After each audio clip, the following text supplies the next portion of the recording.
মানবতা বিরোধী অপরাধে মৃত্যুদণ্ডের বিষয়ে প্রতিবেদন প্রকাশ করায় যুক্তরাজ্যের স্বরাষ্ট্র মন্ত্রণালয়ের বিরুদ্ধে যুদ্ধাপরাধী চৌধুরী মাইনুদ্দিনের দায়ের করা মানহানির মামলা চলবে বলে জানিয়েছে দেশটির সুপ্রিম কোর্ট।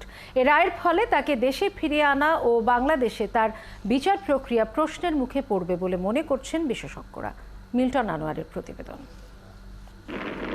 এখন জন্ম সনদ দিয়ে খোলো বিকাশ স্টুডেন্ট অ্যাকাউন্ট। নিজের বিকাশ নিজে কর।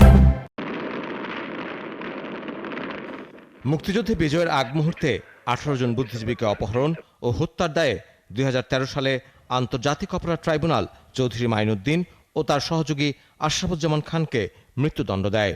স্বাধীনতার পর 1973 সালে যুক্তরাজ্যে পালিয়ে যান চৌধুরী। 2019 সালে যুক্তরাজ্যের স্বরাষ্ট্র মন্ত্রণালয়ের এক প্রতিবেদনে বাংলাদেশে যুদ্ধাপরাধের দায়ে মঈনুদ্দিনের দণ্ডিত হওয়া ও 71-এ তার যুদ্ধাপরাধের বিবরণ তুলে ধরা হয়। প্রতিবেদনটি তুলে নেওয়ার দাবিতে চিঠি দিয়ে সাড়া না পেয়ে 2019 সালে যুক্তরাজ্যের স্বরাষ্ট্র মন্ত্রণালয়ের বিরুদ্ধে মামলা করেন মঈনুদ্দিন। সেই মামলা খারিজ করে দিলে আপিল করেন এই আলবদর নেতা। গেল 20 জুন ব্রিটেনের সুপ্রিম কোর্ট নিম্ন আদালতের সিদ্ধান্ত বাতিল করে। ফলে ব্রিটিশ স্বরাষ্ট্র মন্ত্রণালয়ের বিরুদ্ধে মঈনুদ্দিনের দায়ের করা মামলাটি চলবে।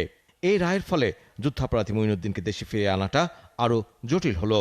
গণহত্যার আন্তর্জাতিক স্বীকৃতি যে আন্দোলন বা জেনোসাইড রিকগনিশনের যে আন্দোলন, সেই আন্দোলনটি আমি মনে করি একটা নতুন ধরনের প্রতিবন্ধকতার সম্মুখীন হবে যুক্তরাজ্যের এই সিদ্ধান্তটির কারণে। যুক্তরাজ্যের রায়ে বাংলাদেশের আন্তর্জাতিক অপরাধ ট্রাইব্যুনালের গ্রহণযোগ্যতা নিয়েও প্রশ্ন তোলা হয়েছে। এটি আগামী দিনে সমস্যা তৈরি করতে পারে বলেও মনে করেন এই বিশেষজ্ঞ। আমাদের আন্তর্জাতিক অপরাধ ট্রাইব্যুনাল কিন্তু অনেকগুলো রায় দিয়েছে। সেই রায়গুলোকেও এখন আপনার প্রশ্নবিদ্ধ করার একটা চেষ্টা নেওয়া হবে যুক্তরাজ্যের আদালতের রায়টিকে একটা রেফারেন্স পয়েন্ট হিসেবে দেখিয়ে। এই রায়ে হতাশা জানিয়ে শহীদ বুদ্ধিজীবী পরিবারের সদস্যরা বলছেন, আরও আগেই তাকে ফিরিয়ে আনার উদ্যোগ নেওয়া দরকার ছিল। যুক্তরাজ্যের চৌধুরী মঈনুদ্দিন এবং যুক্তরাষ্ট্রের নাগরিক বর্তমানে আরেকজন যুদ্ধাপরাধী আশরাফুজ্জামান, তাদের ব্যাপারে সরকার যথেষ্ট উদ্যোগ গ্রহণ করবে। এ পর্যন্ত আমরা তেমন কোনো সঠিক বা কার্যকরী কোনো পদক্ষেপ দেখিনি।